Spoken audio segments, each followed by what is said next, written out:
Good day to you, good day. Today we are going to look at how to keep our kids' brain right and help them to study in a way that they can remember, recall, connect the subject matter and collate and apply it when they have to answer the question paper. It's a scientific process how data is absorbed from RAM. It is deposited in permanent memory in the brain. Firstly, to the extent that the child is on the pixel screen, other than for studies for digital games and Snapchat and other chatting, that pixel effect on the brain removes the learning process. So, the child must study at least 45 minutes at a stretch. That is the attention span. And a child's IQ brilliance, study brilliance comes from keeping the attention span, and in between 45 minutes, don't do anything else.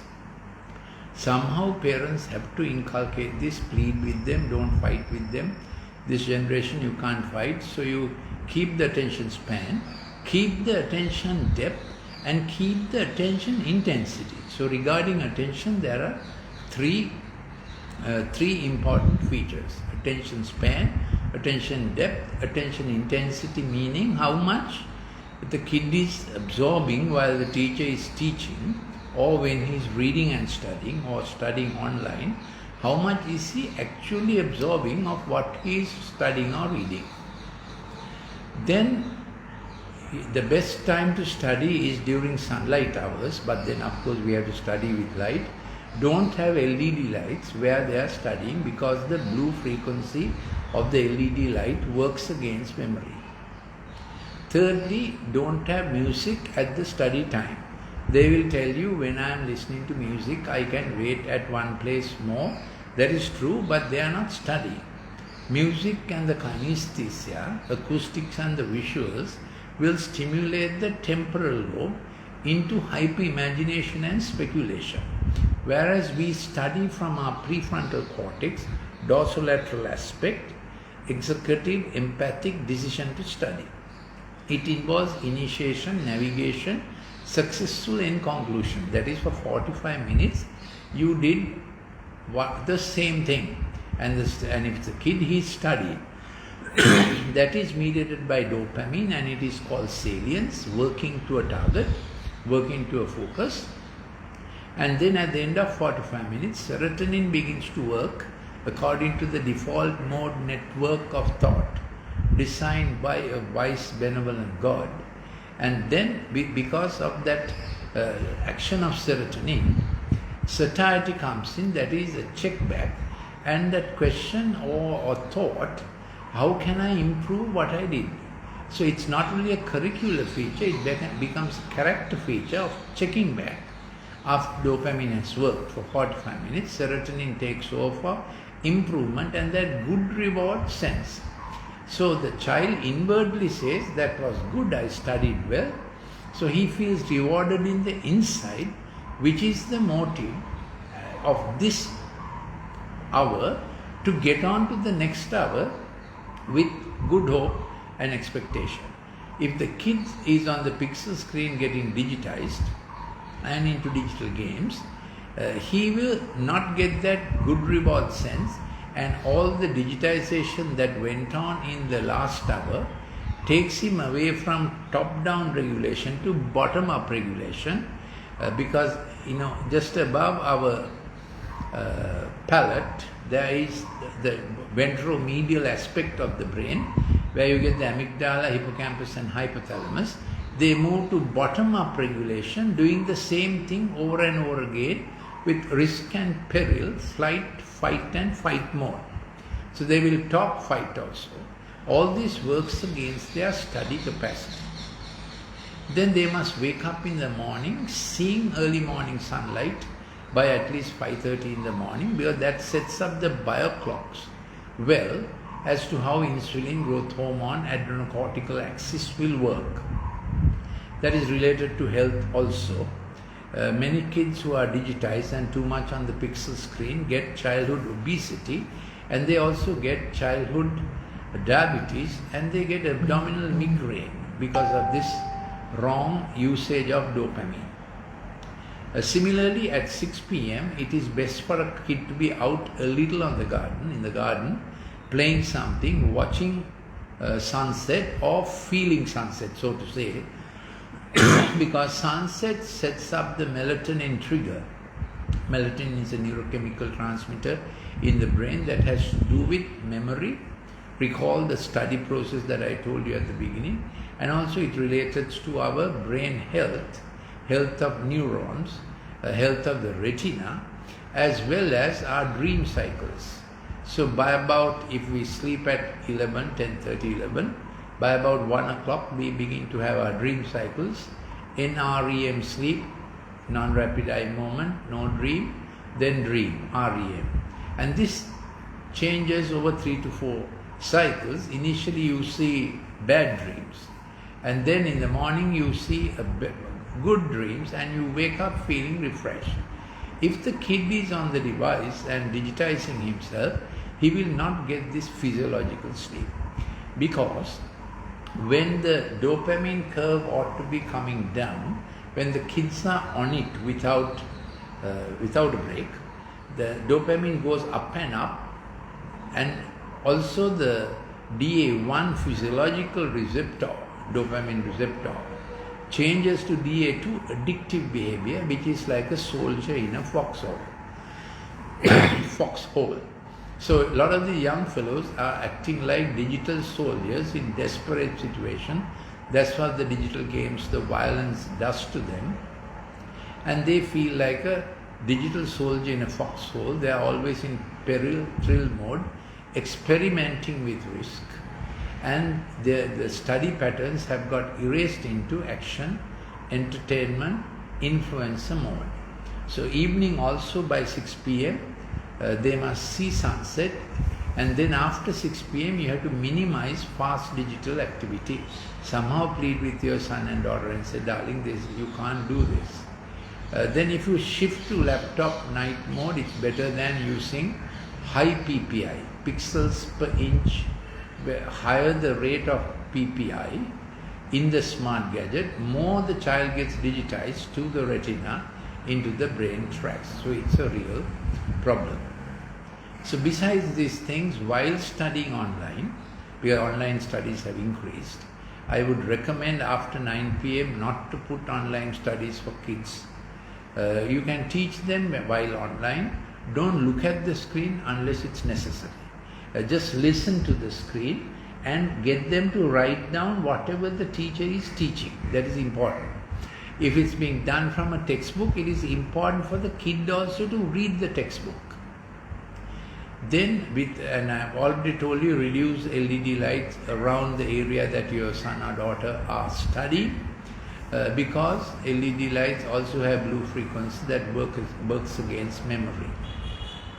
And then, while he's online, you can keep a choir carpet, Lanupadura carpet, and to rub bare feet on it. That frictional process makes the brain not to get digitized. Similarly, munching pear or apple, then tweezers on your hand or clay ball on your hand, squeezing it, all those reduce the digitization effect on the brain tracts. When the child has to be online on studies. Then there are other things the father can do for coaching. What he should do is, in the morning before leaving home, try to draw up a timetable with your son or daughter. Get them to write it down. Even if you do it daily, it's worth it, because you exercise your shepherd staff. We have a good shepherd above, and dad must be a good shepherd in the home. Your first business is in the home. You might be a corporate boss, you may be a professor, but please don't neglect your child's future. In the morning, 7 o'clock or whatever time, try to get them to quickly draw up their timetable. So you will say you'll be at school till 2 o'clock or whatever. What will you do 2 to 3, 3 to 4? So you ask those questions quickly and friendlily, so that till 10 o'clock you have put up their timetable, schedule. Even daily doing this has value.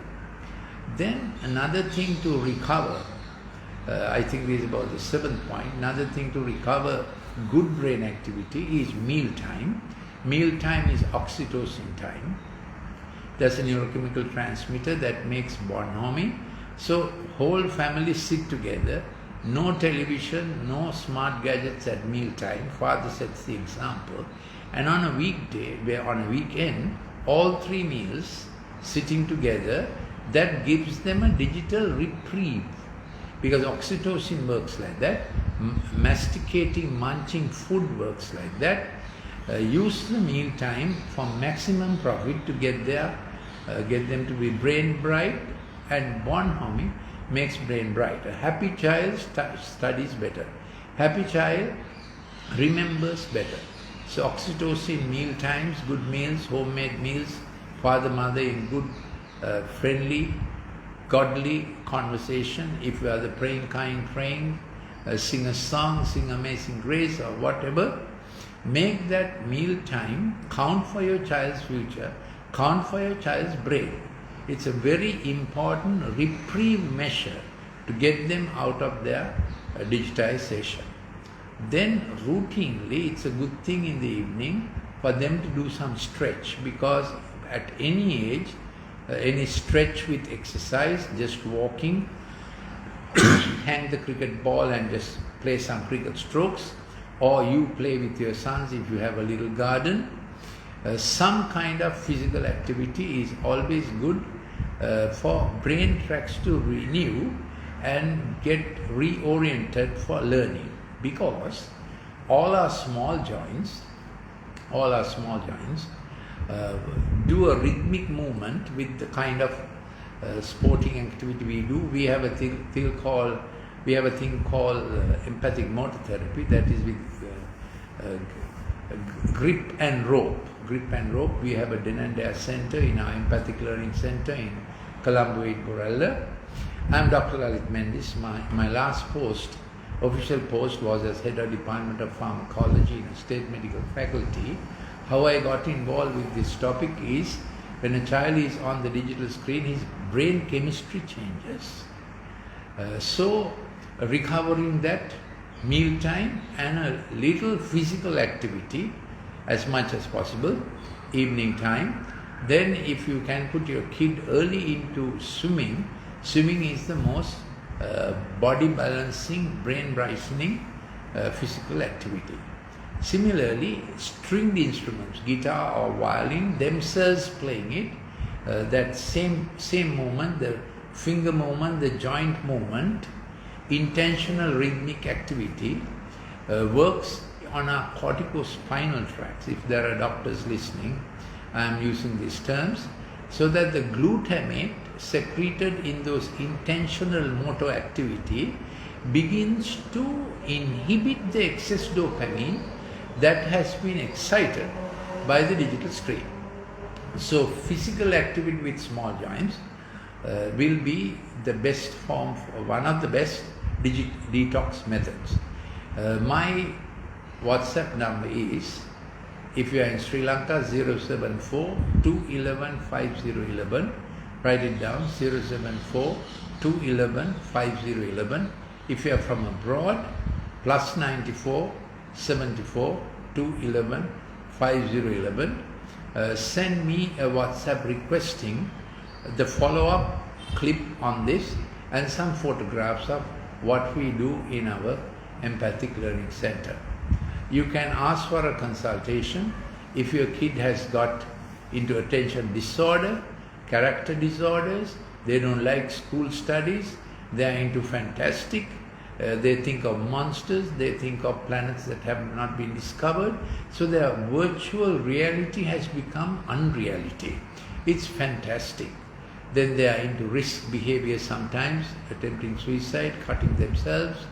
Those have detailed neurochemical explanations. I have done many clips on these things, so you can mention the subject on which you want a clip and send me a WhatsApp. As well, I also need to tell you, I have an app called Golden Nuggets, Dr. Lalith Mendis, golden nuggets. You can download it from App Store or Google. It's free of charge, and all of my Science and Reason and digital science talks are available on that app. So to this is also linked the child's self-harm, self-dislike behavior. Why are kids, so many, they don't like themselves? They say it so. So parents have to be careful with their language. Anything that sounds like criticism, even reasonable correction, in their ears it sounds like defeatist, negative. I have enough pressures already, you are putting some more pressure on me. That's the thinking and the language they speak. One thing is that parents all the time discuss economics, politics, bad government in the presence of kids, and their tension increases.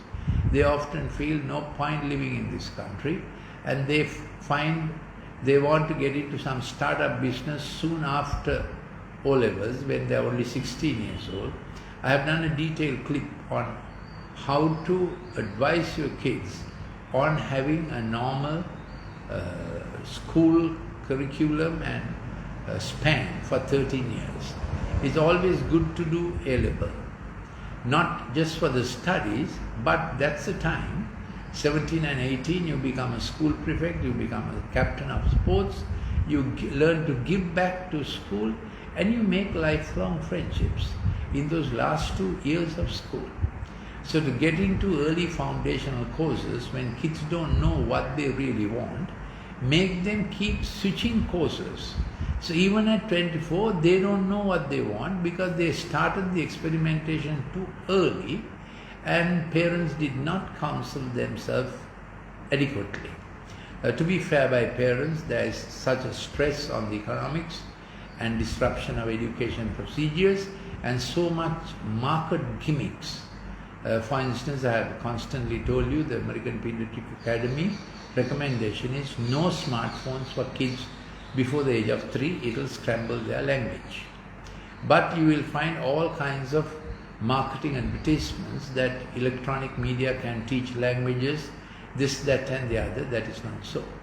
More electronic media, screen you use before the age of 5, less language the child will learn, and the God's gift for humanity, humankind, are languages, and any child can pick up 2 languages from father and mother and siblings, so you learn your languages from fellow humans, and that makes brain brilliant. Handwriting makes brain brilliant.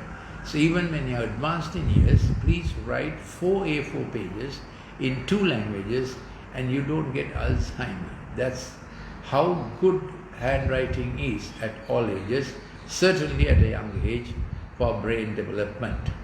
I think I have covered the topic quite a bit. Then while studying, chewing apple, I told you this munching habit, it does well for brain also. And any time they have studied for 45 minutes, if they immediately get into rapid digital activity, digital games and so on, that study process is not complete. Once you study for 1 hour, it takes at least 20 to 30 minutes what the child studies to get into connection, collation, recall, pattern. So vigorous digital activity before studying or after studying will cause that knowledge not to get into brain tracts in a way child can recall at examination or at other times. So you have to give them, look, study from 8 in the morning, for instance, till 11 o'clock, and then do a little digital activity if they must, and somehow convince them that they must not take their digital gadget to the bedroom. Don't fight them, but coax them, plead with them, and make a habit before they go to fall asleep. GABA is active, gamma-aminobutyric acid. That's the empathy neurochemical transmitter. That's the time they want to tell their sorrows, regrets, what went wrong. So be available at the time they are going to sleep. Hang around a little. How darling, what happened at school? That's the time for that GABA talk. And oxytocin is the meal time. And allowing studies and recall and refresh and check back is serotonin. These are the 3 good neurochemical transmitters God has put into our brain that we might have a good study pattern as far as kids are concerned, and for us to have a good relational pattern, how we can do. Besides this, you can tell the Good Shepherd to come into your heart, and he will hold our brain and our heart together. Heart has reasons of which brain knows nothing, said Blaise Pascal, the father of modern science. So remember this, there are more things to life than science. Study your science, but also have humility to know that Good Shepherd can help you all the time. Thank you for listening. Remember the WhatsApp number to request for whatever you want, 074-211-5011. And the app is Golden Nuggets, Dr. Lalith Mendis.